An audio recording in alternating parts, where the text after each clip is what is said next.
Welcome to The Struggle is Real, a show for 20-somethings that are trying to figure out adulting. I'm your host, Justin Peters. Each episode, we focus on solving a problem that we will face throughout this defining decade that wasn't covered in the classroom. This could include topics about our career, health, relationships, and money. Let's get into it. Let's play a quick game. Hold up 5 fingers and put a finger down for each statement that's true. Number 1. Your ability to find free food is a legit skill set you admire in yourself. Number 2, you've snuck a flask into a bar so you didn't have to pay for drinks. Number 3, you're using a phone with a cracked screen or an extremely unreliable computer that's been on its last leg for longer than you would like to admit. Number 4, at the end of your hotel stay, you take all the unused toiletries like the tiny bottle of shampoo. And number 5, the majority of the furniture in your place you got for free from family members or Craigslist. So how many fingers do you have left up? If you have 2 or less fingers up, I Need a Dollar by Aloe Blacc probably hits a little different. My guest today knows a thing or two about this stage of life. Erin Lowry is the author of the 3-part book series, Broke Millennial. Her newest book, Millennial Talks Money, shares advice on how to navigate awkward financial conversations at work and with your friends, family, and romantic partners. If money has ever caused awkward tension when it comes to splitting the bill or picking an Airbnb for your upcoming girls' trip, this conversation is going to be perfect for you. Most of this episode centers around having money conversations with your friends. Erin shares her thoughts on when it's appropriate to share how much you make, setting financial expectations when your friend asks you to be in their wedding, and why creating a friend fund might be what you need to say yes more often. I hope you enjoy my conversation with the financial translator, 3-time author, and once broke millennial herself, Erin Lowry. Erin, how are you? I'm doing well. How are you? Not too bad. Thanks for coming on to the podcast. Yeah, I'm excited to have this chat. Yeah, so you started a blog called Broke Millennial, which turned into a 3-part book series. Broke Millennial takes on investing, and then Broke Millennial talks money. Really excited about the last one. It is actually the first one that I picked up halfway through your first book. I haven't picked up the second one yet, but I really, really like the third book. And what I found through researching is like you're like the poster child broke college graduate out of school. Like you moved to New York City, you're trying to do the whole New York City while also working 3 jobs and barely making anything. What was that time of your life like? Tiring. It's so funny because I don't think anybody's ever summed it up like that, but it is very true. And to also add on to the poster child, I was a double major in journalism and theater. So quote unquote, not practical majors, which I have a lot of issue with that rhetoric because I think they're wildly practical and I am where I am today because of those majors, but we can get on that soapbox later. Man, my early 20s were both fun and exhausting. I was working as a barista at a very well-known mermaid logoed coffee chain. I was working for the Late Show with David Letterman, which isn't even on the air anymore, which always makes me feel real old when I say that. And for context, I'm 31 now. I graduated in 2011. And then I was a babysitter. So I had multiple different babysitting gigs. So there were a lot of days where my morning looked like 4:30 a.m. wake up call. I lived in Queens at the time.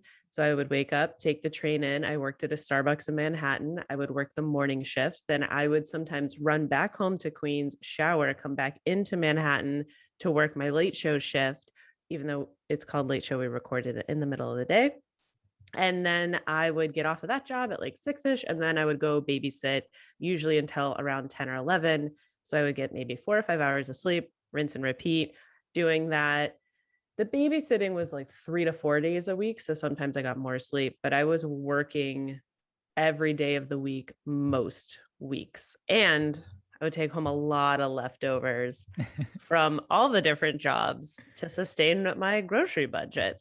Yeah, that's like my favorite thing about your story too, because it's so relatable. I work a part-time catering job too, and I definitely subsidize my grocery budget by bringing home tons of leftovers. So whenever I heard you speak on that, I thought that was hilarious. And you even talked about like the family would give you cab money at late night. So rather than like actually taking the cab, though, you would pocket that money and go on the subway. Just like crazy 100%. things that all of us, you know, out of college have to do in order to like make a few extra bucks or save a few extra bucks. Yeah. And also, I mean, I understand from the perspective, especially with babysitting, the parents are like, it's safer at 11:30. And I'm like, man, it's fine. I'm fine. Also, you in your early 20s are always like, nothing bad is ever going to happen to me.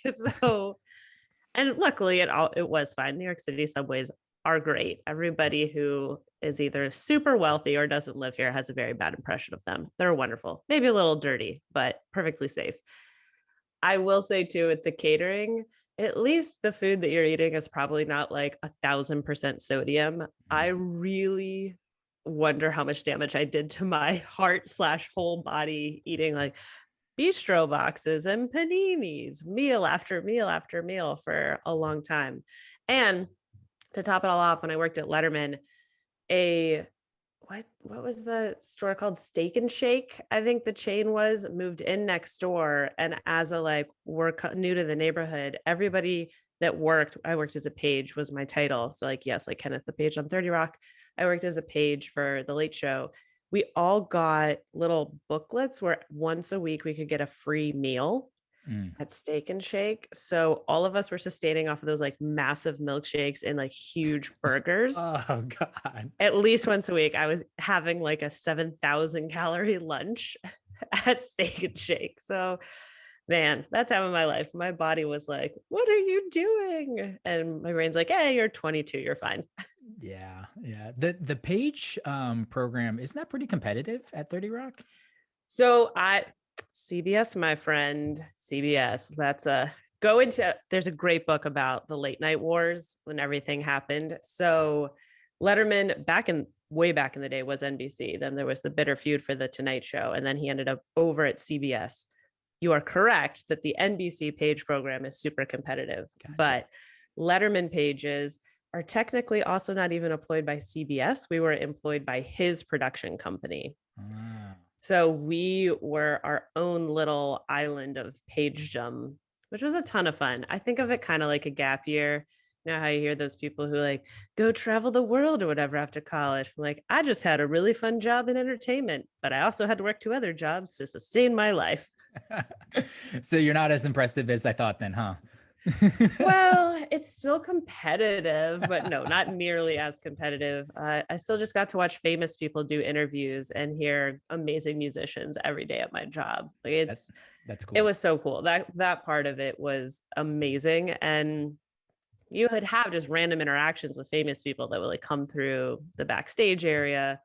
And at the time, being 22 and wanting to work in entertainment and being new to New York, I was like, I just saw Adam Scott from Parks and Rec. We made eye contact. Highlight of my week.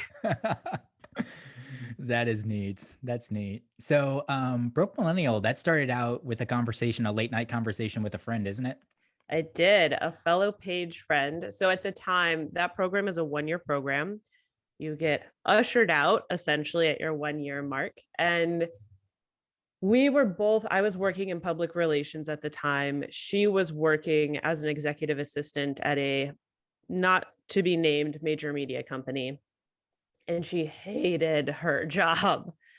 And I was really confused. We were 23 at this point. And I was like, well, you moved to New York to be an actress, like pretty classic story. And you're not really doing anything in alignment with that. So if you're 23, she didn't have kids, wasn't married, didn't have any debt, like no student loans, no anything. And her parents were a financial fallback if everything went sideways. Perfect time to take major career risk. And I pretty bluntly said that. It was like 2:00 in the morning. We had, been out having a good time. We're having a sober up cup of coffee in our neighborhood in Astoria, Queens. And I was like, I just don't really understand why you're not waitressing, nannying, kind of, like the classic flexible jobs that you need to do. She looked at me and she goes, well, I just don't like to think about money. All I do is hope I have enough at the end of the month. And I know it sounds really silly, but that was a light bulb moment for me. And I say that because what you grew up around is normal. And I grew up in a family where we talked about money a lot, and not in a stressful way, like very much just in an educational way. There were a lot of learning lessons along the way. And even when I wasn't making very much, and I also need to remind people, journalism theater double major. I was not like a math savant. I was not into math. So this has nothing to do with being good at math. I never really felt stressed about controlling money. I felt stressed at times about how much I had, but not about whether or not I felt in control. And so her saying that to me just really resonated. And then I started trying to engage in money conversations with other people, just kind of seeing like, well, is this her or is this a thing? Like, do other people feel this way? No one wanted to talk. So like cousins, friends at work, friends from college, no one wanted to talk about money. I had a couple of exceptions to that rule. And that really got me thinking like something is a gap here. People aren't talking about this. This is important. I mean, if anything is like a taboo subject, I just want to kick it like a hornet's nest. Like I am all about digging into those conversations. And after that, so that conversation probably happened in the fall, and I was, noodling. What do I want to do with this? And ultimately, easiest lift, it's 2013 at the time, blog. So, you don't have to spend a lot of money on it. I loved writing. It was a way for me to also have a creative outlet. I did not know personal finance blogging was a thing. I had never read a personal finance blog before I started my own. I was just kind of like, I'm going to write about money and see if people enjoy it. And that is how it started originally. Things have changed a lot since it was like January 23rd, 2013, I think was the day of my first post. Mm. Do you remember what you first wrote about in that post? Donuts and Dollars, the same story that kicks off my first book, which is all about the quote unquote Krispy Kreme story that I tell. My first lesson with money, my dad agreed to cover the cost of me selling Krispy Kreme donuts at my mom's yard sale. Also, as a disclaimer, my parents weren't very big on handing over money. So if my sister wanted something or I wanted something, we had to kind of like figure out how to be little entrepreneurs and earn money to buy it. I was 7. And he agreed to go pick up Krispy Kreme donuts. I sold it obviously at a markup price to people coming to my mother's yard sale. I made, number fluctuates every time I tell the story because I don't actually remember I was 7, like $20. And then my dad comes over, looks at the pile of quarters. I'm like, I'm going to go buy a Nerf gun super soaker at Toys R Us. R.I.P. Toys R Us. Yeah. And he's like, well, I bought the donuts and that cost $8. And then your sister worked for you for a little bit. So let's like give her $2. So really your net profit is $10. And then he took the money. It wasn't just like, this is what it is. It was like, no, I'm taking this money back to teach you a lesson about net profit. And that is my money origin story. I use that a lot in conversations about educating people with money because your first memories of money are these incredibly foundational pieces of your overall journey. Like we are getting messaging when we are children. Our money relationships are coding between the ages of about 7 to 10, 12. So who's teaching you? Your parents. And if they're not teaching you directly, it's indirectly. It's you asking, how much do you make? And them telling you that's rude or that's taboo or we don't talk about that. Or it's you asking for something at the store and them saying, we can't afford that. Even if your family could afford it, it's the language that they use to talk to you about it. So I love using those early money memory. At the time that I wrote that story in 2013, I just thought it was a cute story. I did not know that the psychology of money is so entwined. It's something I've certainly learned along the way. And brokemillennial.com really just served as a place for me to share a lot of the stories. It's sort of also a journal of my early 20s living in New York and just trying to financially make things work. I think we all got that story. When did you know the Broke Millennial blog was something that might be more than just a little side journal that you were writing? That's a great question. There's a couple of defining moments along the way. I can remember the first time I had an editor at an actual publication tweet, like Twitter was where everything was happening at the time. And a report or an editor rather commented on a blog post and it's like, oh, I really enjoyed your writing. And I asked, well, could I freelance for you? Like anytime somebody mentioned liking it, I was like, what can I do? Let's work together. And that was really my first big writing gig, which at the time was AOL's Daily Finance. I also got to come in and talk to the AOL interns one summer about kind of like how to handle money. And then once speaking gigs started to roll in and offers to do that kind of stuff, I'm like, oh, maybe I'm kind of onto something here. And then the media started to happen. And the biggest media hit I had early on was CBS Sunday Morning. And that kicked off the book series. So it was that media exposure that a literary agent saw me on CBS Sunday Morning, went to the blog, liked what he saw, emailed me, asked if I had ever thought about writing a book. And a frustrating to anyone who's ever wanted to write a book, hearing this is like, it's a very serendipitous story. I don't have like I emailed 35 publishers and everybody declined and 36 said yes. It was very honestly easy for me. And I had huge imposter syndrome around that because it felt like, well, what gives me the right to like have it be this easy? I remember reading Tim Ferriss and him talking about all the declines. I'm like, Tim Ferriss couldn't even get a deal. What gives me the right to get a deal? And my dad actually very pointedly said, well, you have been putting in the work. So at the time I'd had the blog for about 3 years. He's like, you've been doing this for 3 years.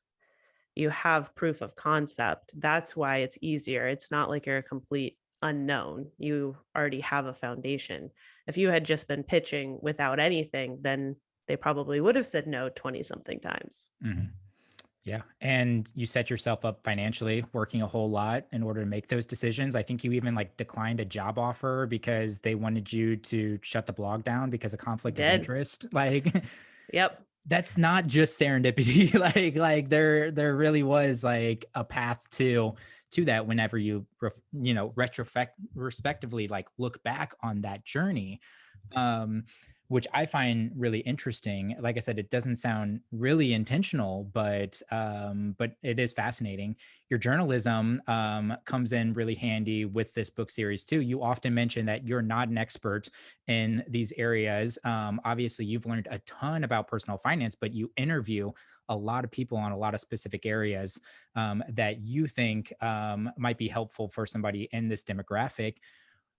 You mentioned you're a translator. Was there a subject in one of your 3 books that didn't come really easy to you? Like the whole investing book. Yeah. Tell me about that. I somewhat joked that the reason I wanted to write it was to just learn more about investing, and that I was going to be forced to learn more about investing because I was writing a book about investing. I was, of course, investing already when I started the book, but not in any sort of, follow my journey, I'll teach you how to make multi-million dollars buying Bitcoin and NFTs type stuff, which also, if people are doing that, scam. And I just had, my 401k, my IRA. I had opened maybe like one mutual fund that was sort of a fumble. I probably shouldn't have opened that particular mutual fund, which I learned while writing the book. And then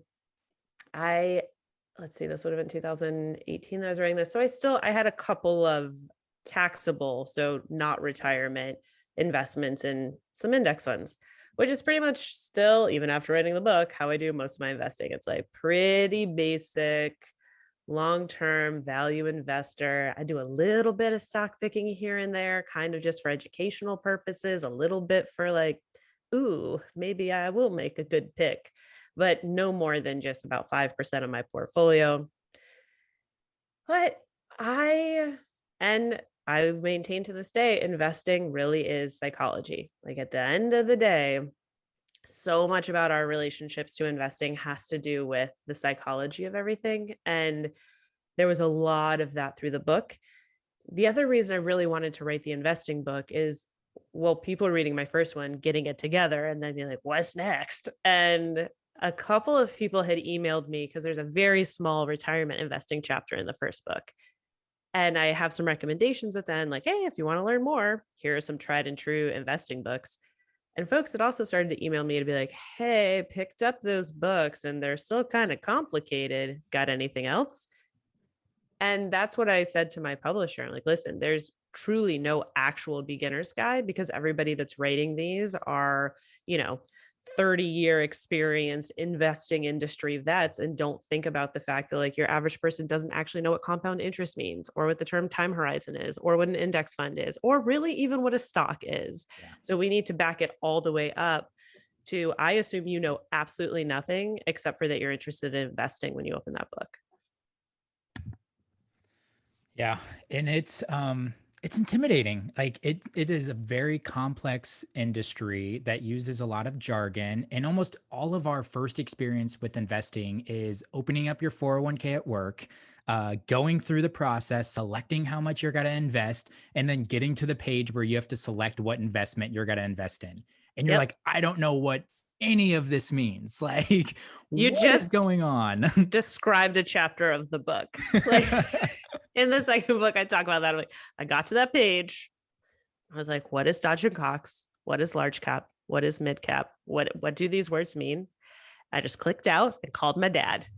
And I'm very lucky that I have a dad who is an investor and knows a lot about this stuff.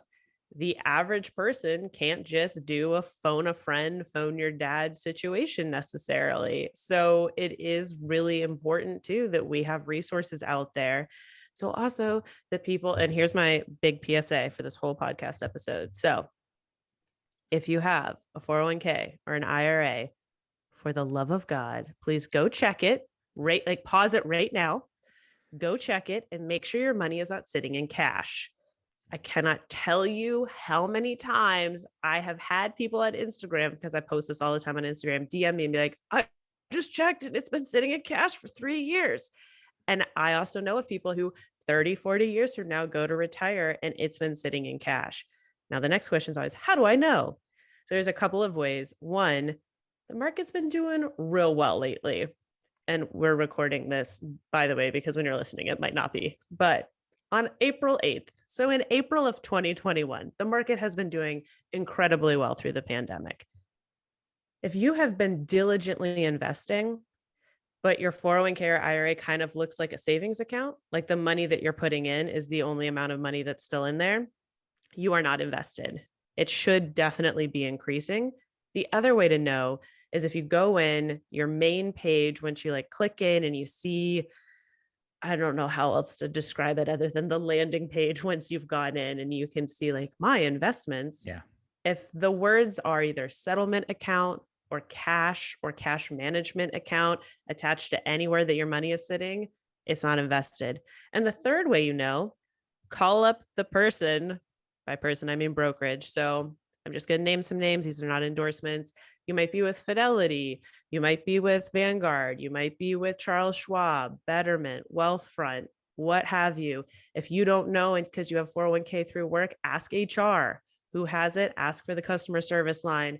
Give them a call. Be like, hey, just want to check, is my money actually invested or is it sitting in cash?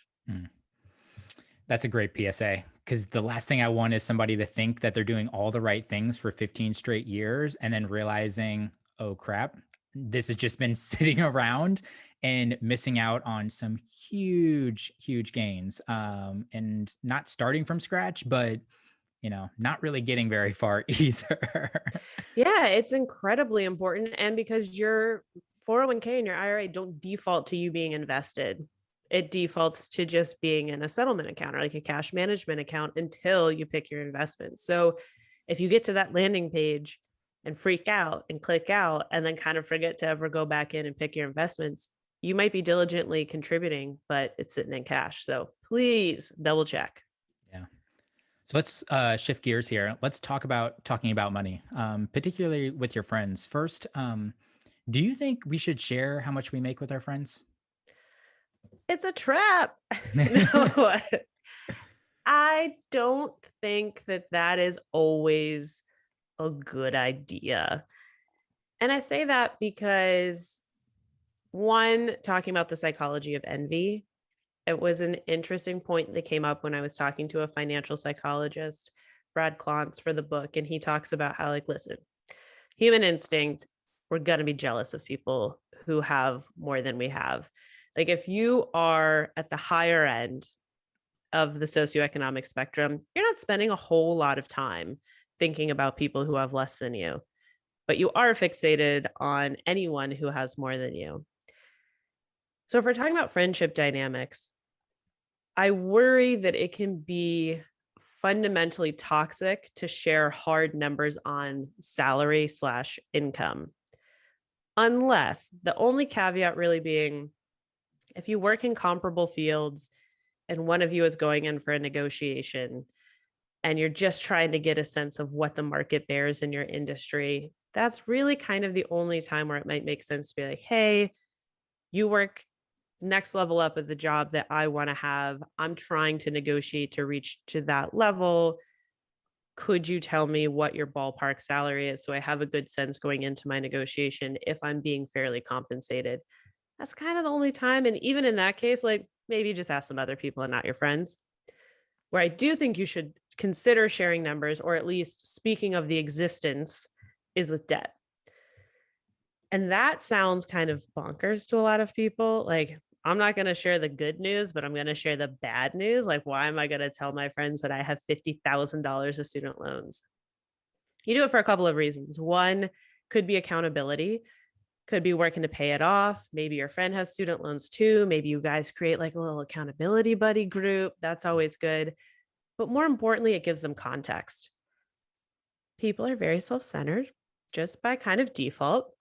So if you keep opting out of group functions because you know the reason is you have either student loans or credit card debt or what have you, and you're like, I just can't afford to keep doing these things that they're asking me to do, and you just keep saying no, no, no. One, people stop asking. And two, your friends are going to think it's about them. They're not going to think that it's you and your financial situation. They're going to think that they've done something wrong. So saying something along the lines of, yeah, of course, pandemic's over. I would love to take, and I'm also saying like, yay, hopefully pandemic's over. We're getting vaccinated. I'm not saying it is over, but let's say we're at the point where like, yeah, pandemic's over.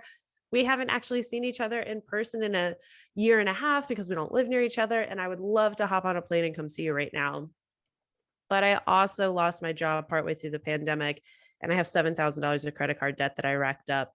So I'm really trying to work my way out of that hole before I do a trip. That's great context for your friends, as opposed to, no, I'm not coming.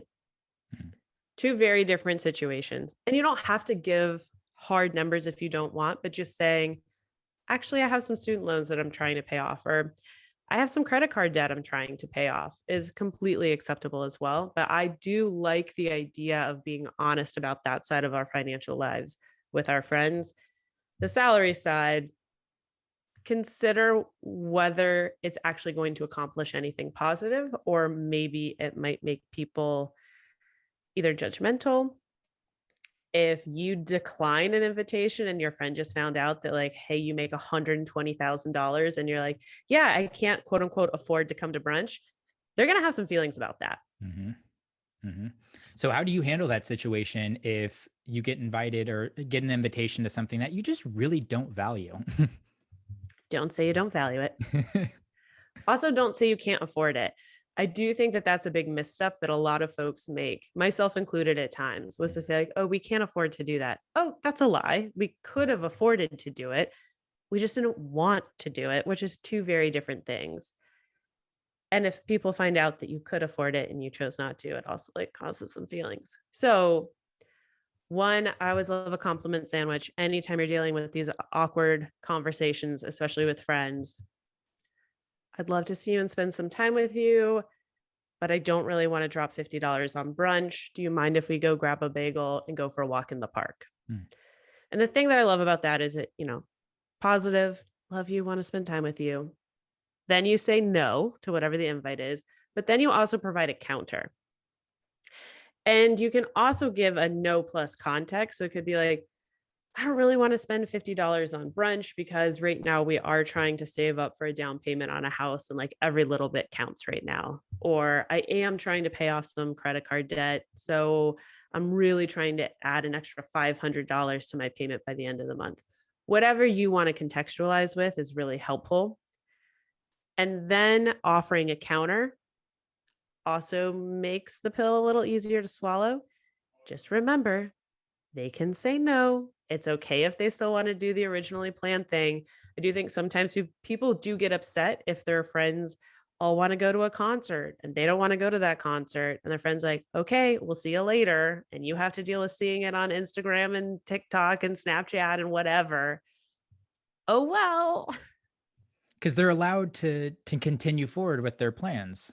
they are. And the thing is, you're also allowed to have different value sets. Now, Yeah. one thing I would really consider though, at some point, you have to decide how much you want to invest into the relationship emotionally and financially. Because if you and your friends, especially as you grow in age, start to have different value sets, it's also important sometimes to like indulge a little in what your friend likes to do and vice versa.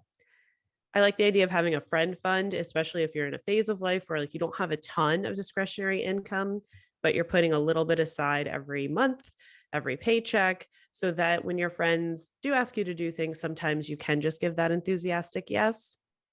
Or if sometimes it's like, I don't love going to the movies. It's like not my thing. I'd rather just watch it at home for a much cheaper price, but my friend loves going to the movies. So fine, I will go to the movies with you this time.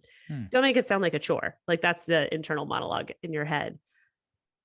But it is important to just sometimes support what your friends want to do. It doesn't have to be every time they ask, but that is part of a relationship dynamic too. It's not just you getting your way all the time or just you saying no and opting out. I think about that in, romantic relationships. My husband loves football. I can't stand football, but sometimes I sit and watch a game with him because it's important to him. Compromise. Yeah.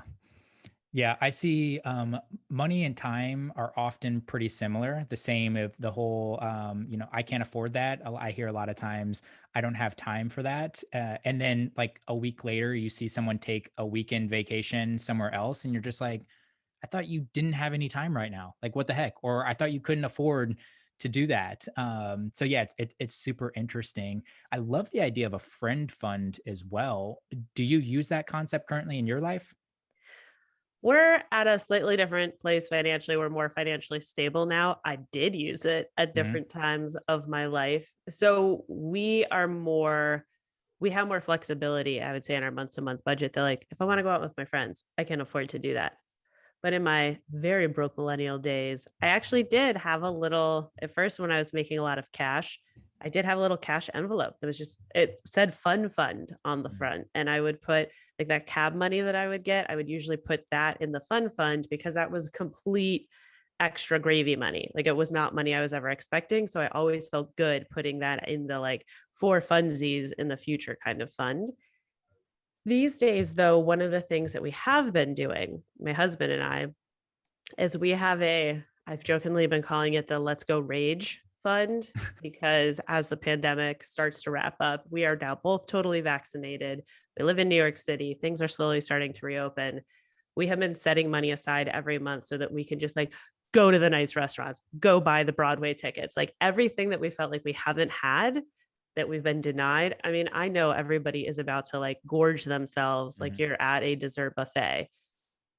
And I was like, well, let's just financially brace for that a little bit. And so we have been putting money aside for being able to just indulge without thinking about our budget.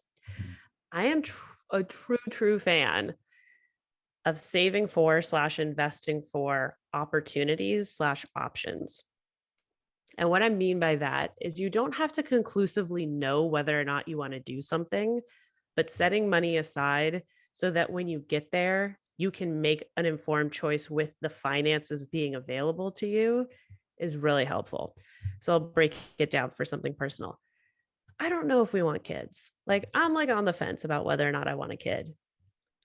But I also would like to get to a point that if in 2 years I'm like, yeah, let's have a kid, we actually have money already in a savings account so that I don't have to think about like, okay, how are we going to reorganize all of our finances to make this happen? So we actually have a fund, a savings fund that we put money aside every single month into that fund. We have benchmarks of where we'd want to be so that, hey, if in 2 years I am like, all right, yeah, let's do this, ready to start extending or expanding the family, we have that ready to go. And if we decide, you know what, child free, we kind of like this, we're going to keep doing this, we can take a great trip. Mhm. We could put it towards another big savings goal we have. We can just redirect that money.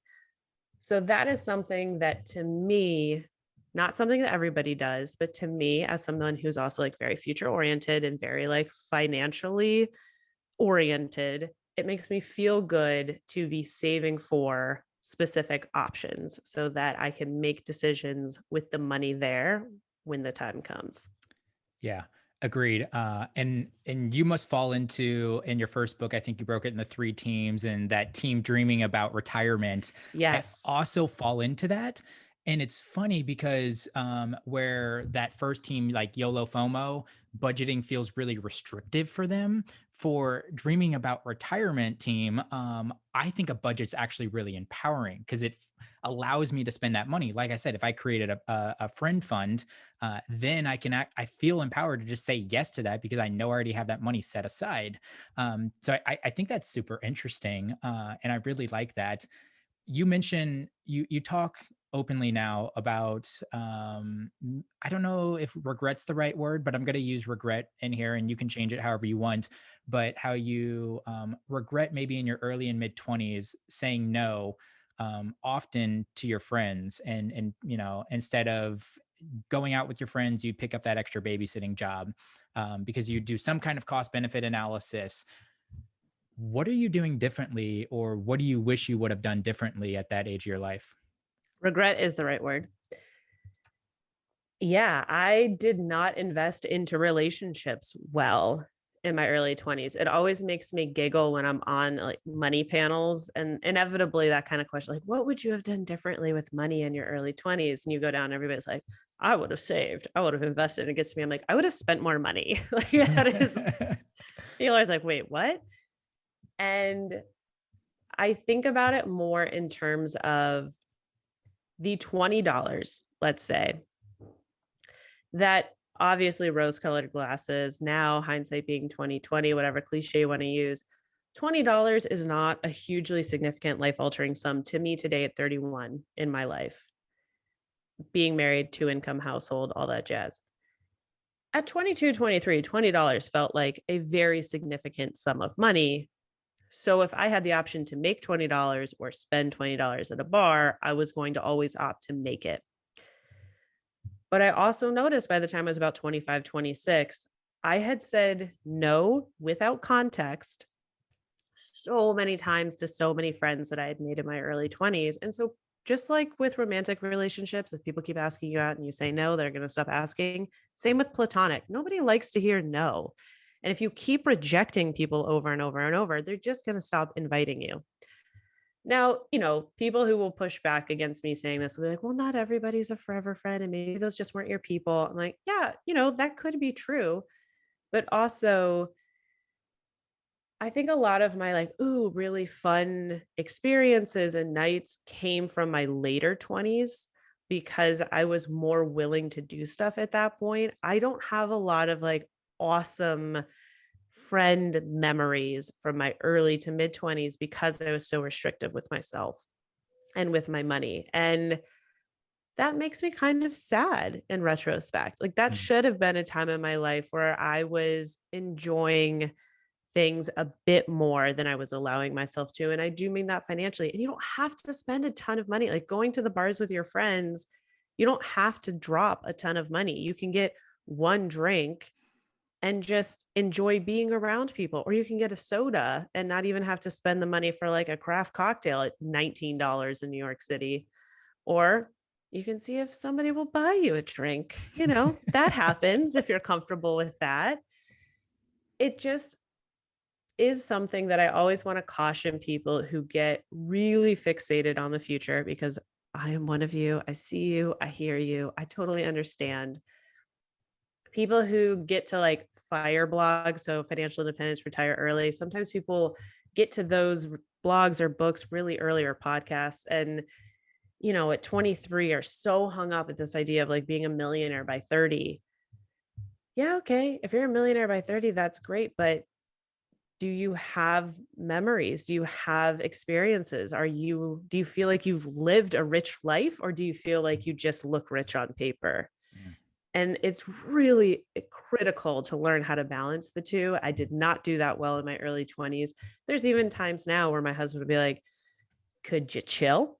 Like, I do think it is important to find somebody who brings a level of balance, not like, he's a spender, I'm a saver. No, I just mean like somebody who, from a money psychology perspective, can bring you a sense of balance.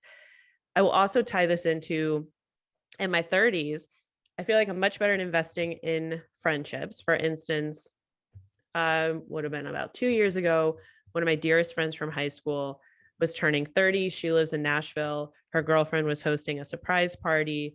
She told me and another friend of ours, just being like, don't expect you to come at all, but we did want you to feel included.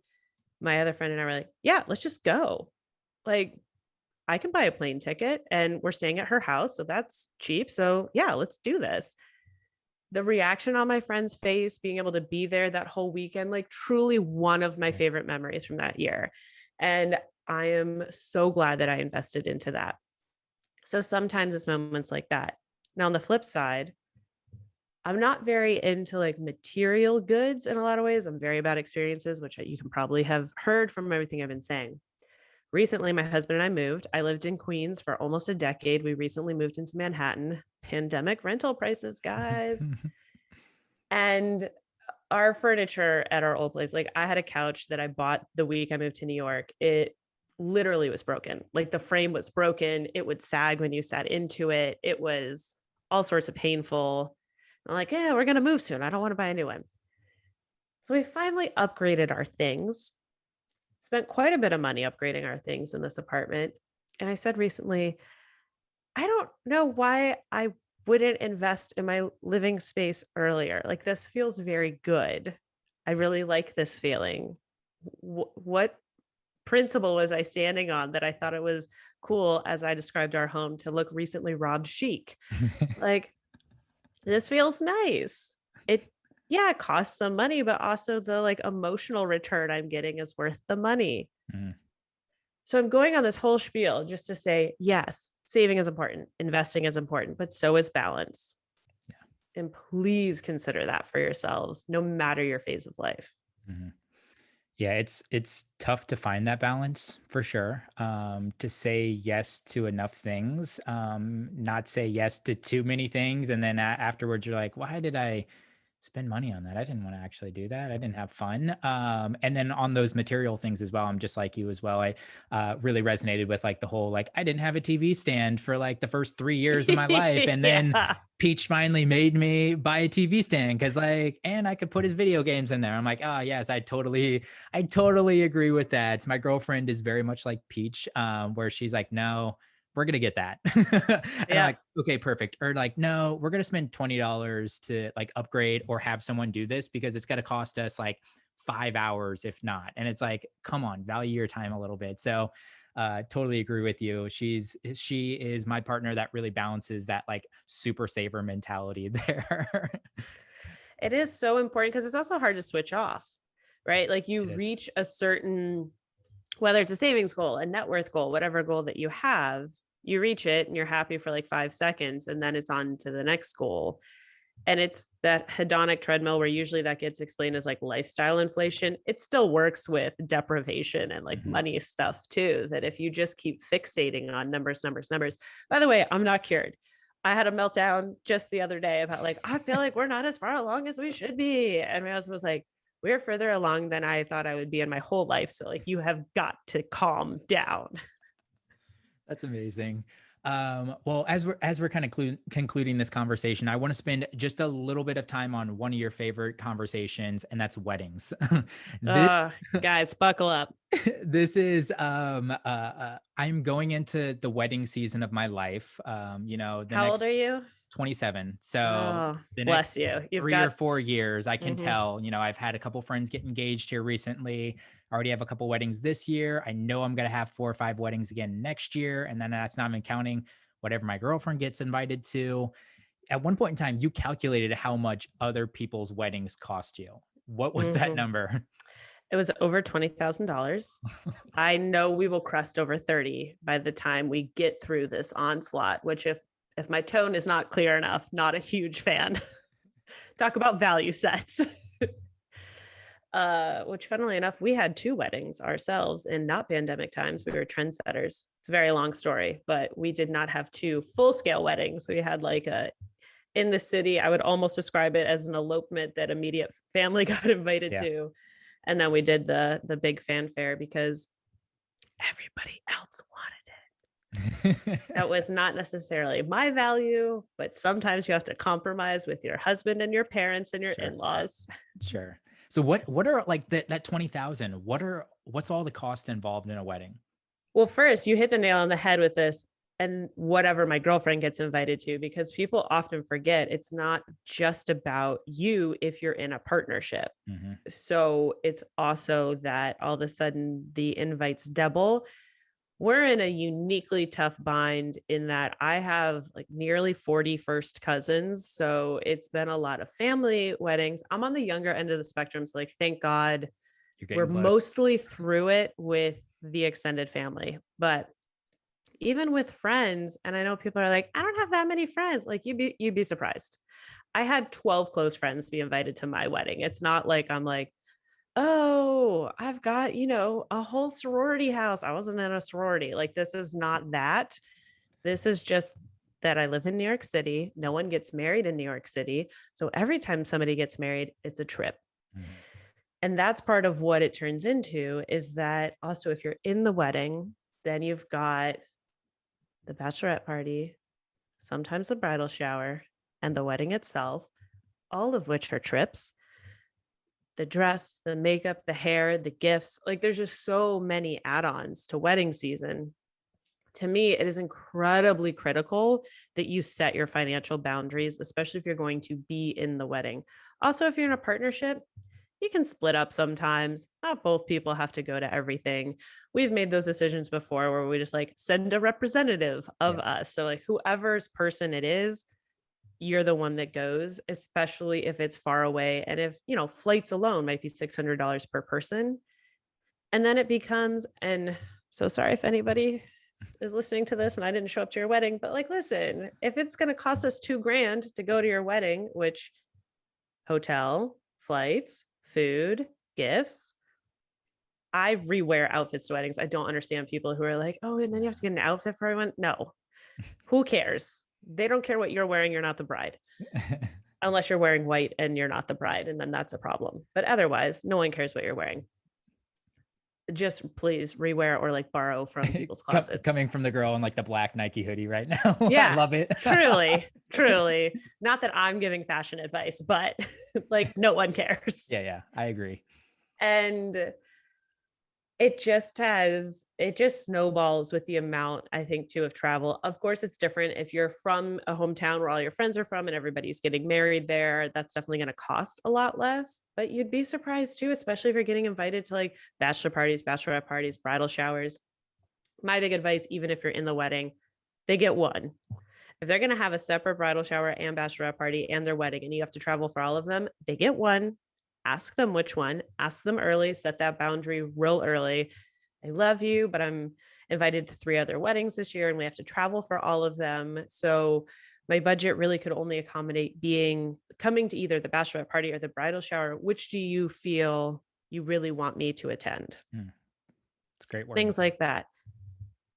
Now, sometimes you meet a bride or groomzilla. They exist. It can be a real strain on a relationship. I would like to say, like, give them an ounce of empathy.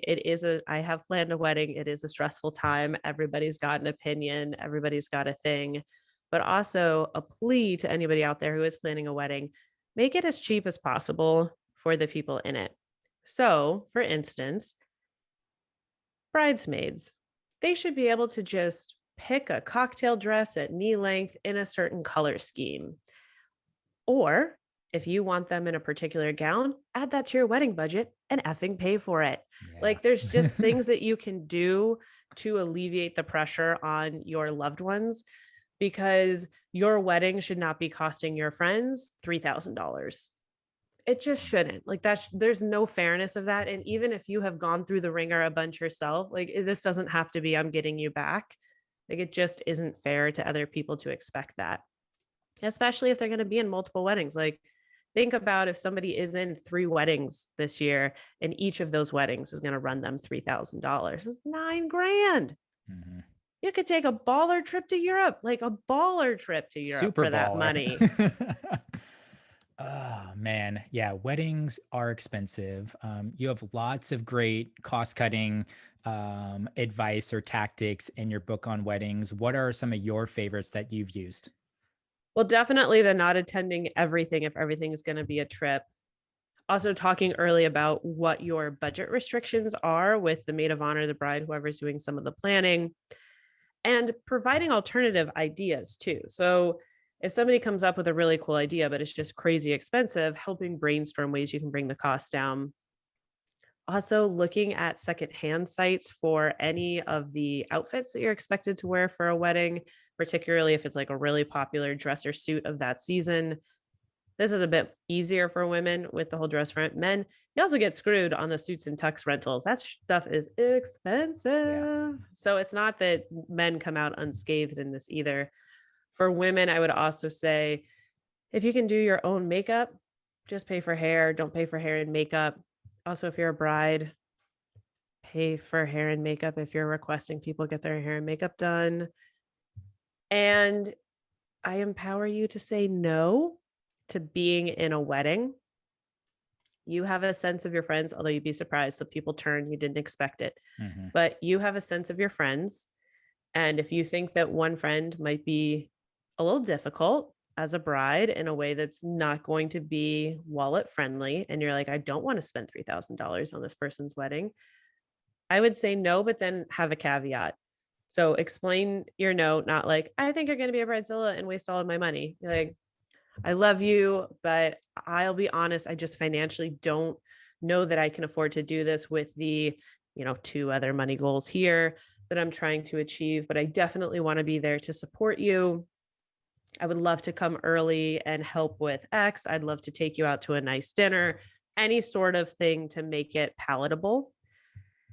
And let's see what else. The boundary setting to me is crucial. And Mhm. then also just making sure that you're communicating along the way, because sometimes you set those boundaries early and they kind of get forgotten slash brushed Yeah. over. And just to remind people like, hey, totally respect if that's what you guys want to do for the bachelorette party. I'll be honest, that's definitely not in my budget. I'm happy to kick in $50 to go towards covering the bride's cost, but I'm not going to be able to attend.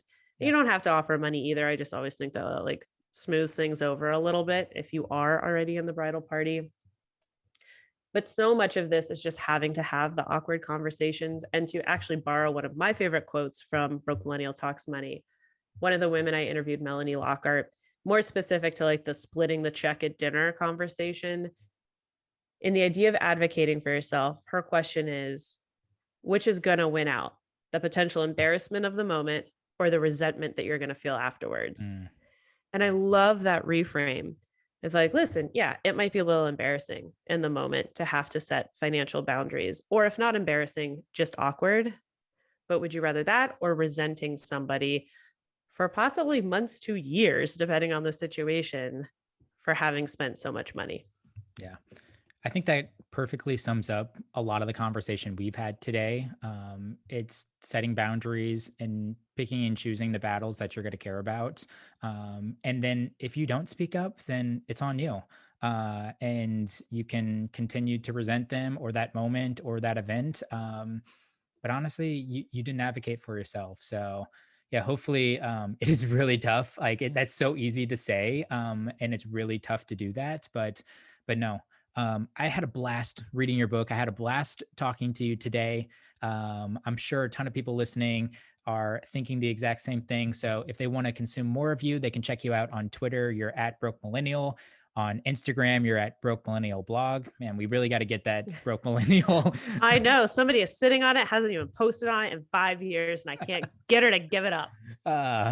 And then obviously your 3 books, you know, if they want to purchase 1, 2, or all 3, anywhere books are sold. You also advocate big for your local bookstore. Yep. And libraries. You know, if you can't afford it, go pick it up at your local library or request it if they don't have it.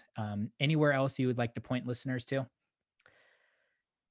No, I think you covered all of it. And I will just also say that every Wednesday on Instagram, I do an Ask Me Anything. So if you have other questions, you can, of course, like DM or email, but those are really backlogged. I will be totally honest, it takes me a very long time to respond if I even get to respond. And definitely just come participate in the AMA. I also have been doing the Ask Me Anythings for over 2 years, and they're all in my highlights. So if you have a question, you can click through and probably find an answer there as well. Cool. Anything else that we should be expecting from you here in the next year? I might be dropping my own podcast. I saw that announcement couple yesterday, of months, but it's not money related. It will be like money tangential, but it won't be specifically focused on money. I actually am about to take a little bit of a hiatus just because, guys, 3 books is great, but don't do it in 4 years. You'll get real tired and burned out. It's just all I'm going to say as career advice. And so I am going to take just a little bit of time off, kind of recoup, kind of figure out what's next for Broke Millennial, especially because I've sort of exhausted all of the big life steps at the moment. So I was like, right, about buying a house or having kids. I'm like, I'm doing neither of those right now. So I can't write about it yet. And I have an idea for a podcast that I think sounds kind of fun. That's not totally money related. So it'll be a way to get to play around in a different area, but it will be having tough conversations will definitely be a theme of that podcast. Cool. And it will be released in the next month? No, I haven't even started. Okay. Let's say August. August. Okay, cool. Well, we'll be sure to share that link once it does get released out on my Instagram. So super excited for that. My final question for you, Erin, if you had the opportunity to teach a 16-week class to a group of graduating college seniors on a topic that maybe isn't always covered in the classroom, what would you teach and why would you teach it? I would first use my 3rd book as coursework to just talk about how to have awkward money conversations. And then to kids that young, to me, the big traditional money topics that I don't think get discussed enough: student loans, how they work, how they compound, what you actually are signing at 18 years old, how that money is going to grow. And I also would do a deep dive on whether or not college is the right pick for you. And I say that just because trade school, skilled crafts, like there's so many other ways you can make a really good living that a traditional 4-year college is not for. Traditional 4-year college is not for everyone. And the amount of debt that some people go into trying to get that degree that, 30 years ago probably paid off, these days not always necessarily the same return on investment. And I do feel that there's just so much pressure from parents a lot of times to go to just the best possible college that you can get into without a whole lot of thought about the financial ramifications of that choice. So in the theme of tough financial conversations, it would also be like how to tell your parents, no, I'm going to go to the place that gave me that big scholarship, even though it's not the bumper sticker that you wanted to have on the back of your car. Yeah. What is it? Trade your dream college for your dream life or whatever you say. Yeah. So I said I gave up going to my dream school to live my dream life because I was able to go where I got a lot of scholarship money and my parents paid for the other part so I could graduate debt free. Now, my husband did have $50,000 of student loans when we got married, so don't worry. Millennial curse bit me on the back end.